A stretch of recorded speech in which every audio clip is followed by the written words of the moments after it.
self-confidence according to Ayurveda and the Western systems. Good day and welcome to you here in the Ayurveda in Europe channel. Today I would like to talk about the question of self-confidence because many people are struggling with it in the European societies, but how I saw it. So let's see first what is the definition of self-confidence. It is a realistic trust in one's own abilities, skills, and judgment to handle challenges, succeed in tasks, and navigate through life. So, when somebody can get a healthy self-confidence according to our stages of life, according to the Western system, we talked about it. So, first, when we go to school from age of 6, and then the child actually learns that he can have an effect on the world, he can be competent, and he can also make mistakes. And even if he or she make mistakes, he is accepted.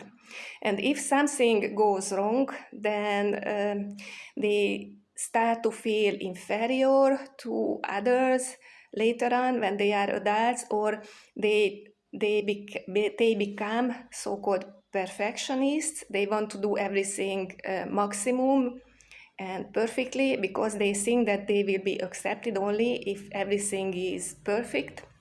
And the second part of the healthy self-confidence system develops during the teenage age, so from age 6 until age 18, also during the educational system. And in this stage, usually the people learn to set up healthy borders, and they have valid self-image. They know who they are, what they want, and in case if something goes wrong, later on they will be always searching for approval from the outer environment, and they will always look for themselves in other people's. So how the Western society is approaching if somebody has a problem with the so-called self-confidence. There are trainings where they are trying to help you to build up your self-confidence. They are teaching you different techniques and practices which you learn, but sometimes it is not yours, so it will never be authentic if you do them. And if you cannot do them, then they judge you also.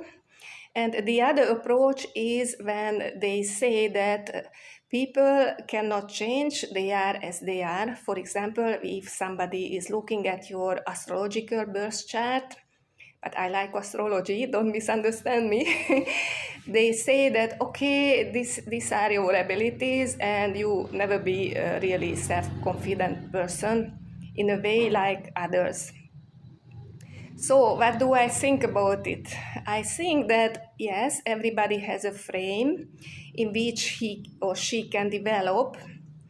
Maybe the frame is not the perfect word, but we have our abilities because our nervous system is built up differently, and also the channels in which the life force is flowing are different. The resistance of the channels are different. We talked about it. But we can just try to do the best and make the best from our abilities. So, how Ayurveda can help you with this? I believe there are two ways. The first is that whatever is happening around you shouldn't touch you deeply. Of course, you will absorb it and think about it in a healthy way, but it shouldn't touch you really deeply. How can you achieve this?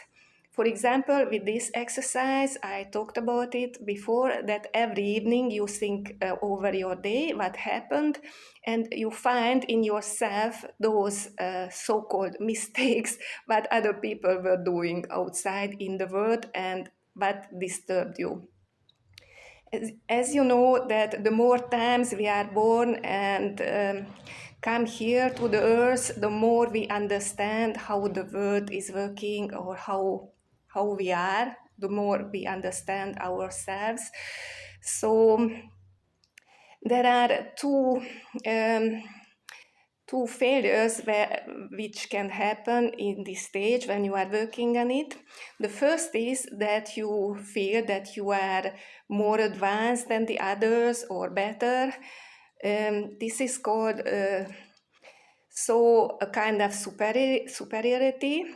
This is a trap you shouldn't go in because nobody is better than the other person. We all went through the same stages in our development like others. And the second trap can be that you are stuck in guiltiness. So you always think that whatever happens outside, I deserve it, there is a karmic cause and everything. Well, it should be handled in a healthy way, and you can always ask for mercy in many situations. So this is the first, that you shouldn't be touched so deeply, only in a healthy way, what is happening around you.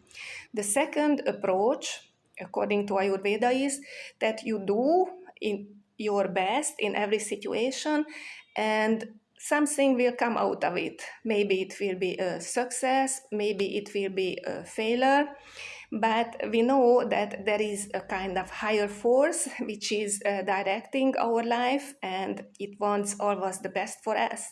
So actually we learn that we cannot control everything what is happening in the world, and we don't have effect on everything what is happening even with us. And this is also written in the Yoga Sutras. This is the last niyama, the so-called spiritual orientation. You can also watch this video. I will put the link below. This is the one which is most difficult to do for everyone, but you can practice it. So according to Ayurveda, actually there is no such a thing like self-confidence. This is how we approach life. First, you handle your environment and the feedback you get in a healthy way. The second is you do your best, and then you accept the results. So I hope it helps you in some way in your everyday life. Stay happy, stay healthy, and have a nice day.